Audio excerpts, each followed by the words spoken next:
Today, let's talk about the connection between alignment and activation. When you're in the right body position, your muscles and your biomechanics work way more effectively. Here's a great example. So if I come into, let's go squat position first. If my knees start to dip in like this, I'm going to lose glute function. By being able to just keep my knees in alignment, I'm able to better help my glutes fire. More dramatic example is in the lunge.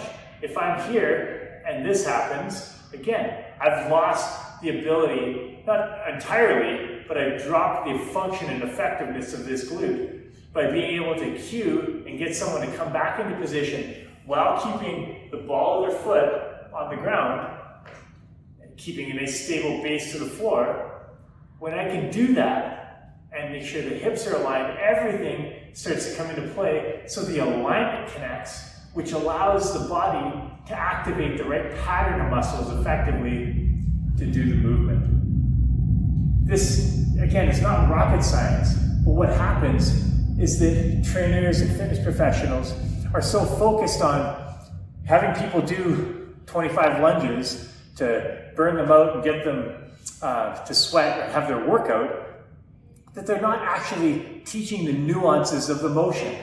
And this is important because even a couple centimeters one way versus the other can change the function of this hip by 10, 20, 30% effectiveness.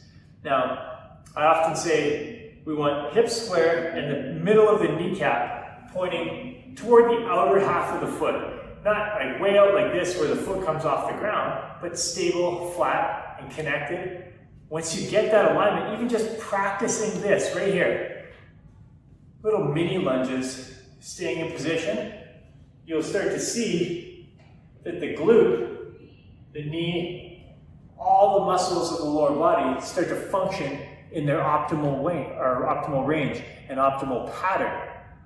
That's the key to teaching movement, is that we optimize the patterns that people are feeling when they're doing common exercises. Now, if someone's just walking across the street or up a flight of stairs, it's not the end of the world. They're not going to necessarily injure themselves on that day, but over time, practicing bad habits, their brain learns that, and then when they go into a loaded fitness class and they put weight on their back or carry dumbbells or a kettlebell, their knee automatically goes into that position and it puts them at a higher risk of injury. So our role as fitness professionals is to help pattern and reinforce correct movement patterns. Try it out, post in the comments, let me know what your thoughts are. Love to chat soon.